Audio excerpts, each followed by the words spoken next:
मिट्टी का स्वाद। गांव के किनारे एक पुराना पीपल का पेड़ था। उसकी छांव में बैठकर लोग अपनी जिंदगी के किस्से सुनाया करते।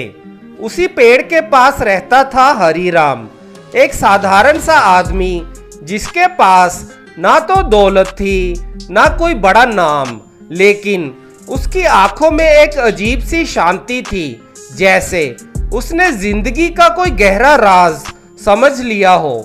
एक दिन गांव में बड़ी हलचल थी। ठाकुर साहब के घर बेटे का जन्म हुआ। पूरे गांव में मिठाइयां बट रही थी, ढोल नगाड़े बज रहे थे, लोग नाच गा रहे थे। हरीराम भी वहीं खड़ा सब देख रहा था।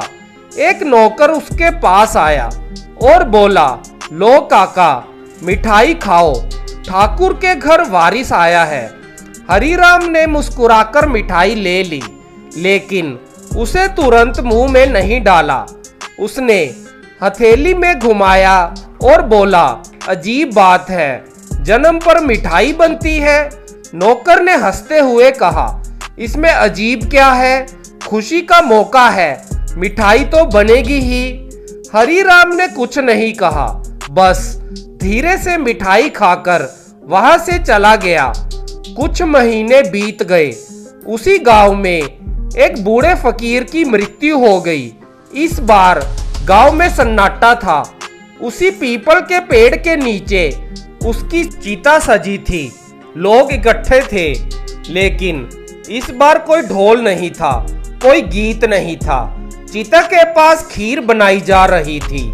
एक आदमी ने हरीराम को बुलाया, आओ काका, खीर खाओ, फकीर बाबा की आत्मा की शांति के लिए प्रसाद है। हरीराम ने खीर का कटोरा लिया। उसे देखकर उसकी आंखें गहरी हो गई। उसने धीरे से कहा, मृत्यु पर खीर बनती है?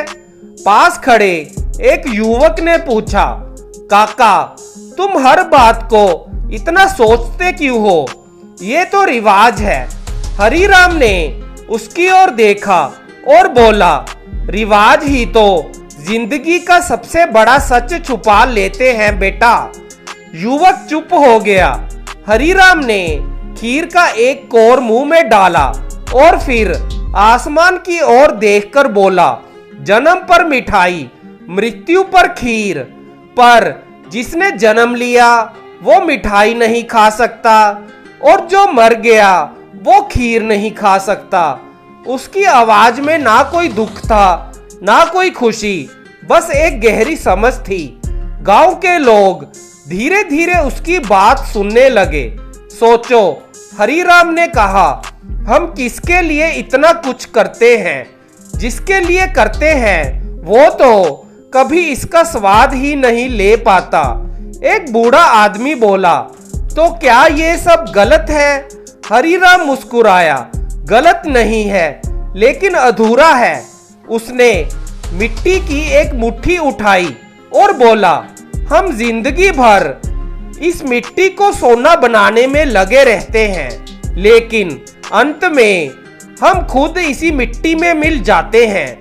युवक ने पूछा, तो फिर क्या करना चाहिए? हरीराम ने गहरी सांस ली और कहा, जो पल तुम्हारे पास है उसी में जीना सीखो। जब कोई जन्म ले तो उसे गले लगाओ, उसका साथ निभाओ, और जब कोई चला जाए तो उसके साथ बिताए पलों को याद करो, ना कि सिर्फ रस्में निभाओ।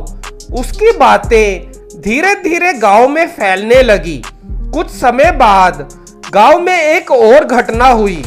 इस बार ठाकुर साहब के घर में ही एक बुजुर्ग की मृत्यु हो गई। पूरे घर में शोक था। खीर फिर से बन रही थी, लेकिन इस बार कुछ अलग हुआ। ठाकुर साहब खुद खीर का कटोरा लेकर हरीराम के पास आए और बोले, काका, आज तुम बताओ, इस खीर का क्या मतलब है? हरीराम ने कटोरा लिया, उसे देखा और बोला, इस खीर का मतलब है, याद रखना कि जीवन क्षणभंगुर है, और जो गया है उसके साथ बिताए हर पल को अपने दिल में संजो लेना। ठाकुर साहब की आंखों में आंसू आ गए। मैंने कभी अपने पिता के साथ समय नहीं बिताया। उन्होंने कहा, बस उनके लिए सब कुछ करता रहा, लेकिन उनके साथ कभी बैठकर हंसा नहीं। हरीराम ने उनका कंधा थपथपाया। यही तो हम सबकी गलती है। हम सोचते हैं कि हम उनके लिए जी रहे हैं, लेकिन असल में हम उनके साथ जीना भूल जाते हैं। धीरे धीरे गांव बदलने लगा। अब जब किसी के घर बच्चा जन्म लेता तो लोग सिर्फ मिठाई नहीं बांटते, वे उस बच्चे के साथ समय बिताते, उसे प्यार देते। और जब कोई मरता तो लोग सिर्फ खीर नहीं बनाते, वे उसके साथ बिताए पलों को याद करते, उसकी कहानियां सुनाते। हरीराम अब बूढ़ा हो चुका था। एक दिन वे उसी पीपल के पेड़ के नीचे बैठा था। उसकी सांसें धीमी हो रही थी। गांव के लोग उसके पास इकट्ठे हो गए। युवक जो अब बड़ा हो चुका था उसके पास बैठा और बोला, काका, तुमने हमें जीना सिखाया। हरीराम ने हल्की मुस्कान के साथ कहा, मैंने कुछ नहीं सिखाया, बस तुम्हें याद दिलाया कि जिंदगी क्या है। उसने आखिरी बार आसमान की ओर देखा और बोला, मिठाई और खीर दोनों का स्वाद वही समझ सकता है जो जीना जानता हो। और फिर उसकी सांसें थम गई। गांव में सन्नाटा छा गया। इस बार खीर बनी, लेकिन इस बार कुछ अलग था।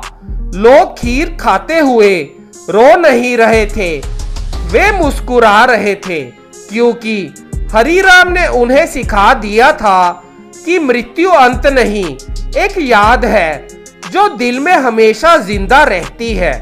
युवक ने खीर का कटोरा उठाया और आसमान की ओर देखते हुए कहा, काका, अब समझ आया, जन्म और मृत्यु के बीच जो समय है वही असली स्वाद है जिंदगी का।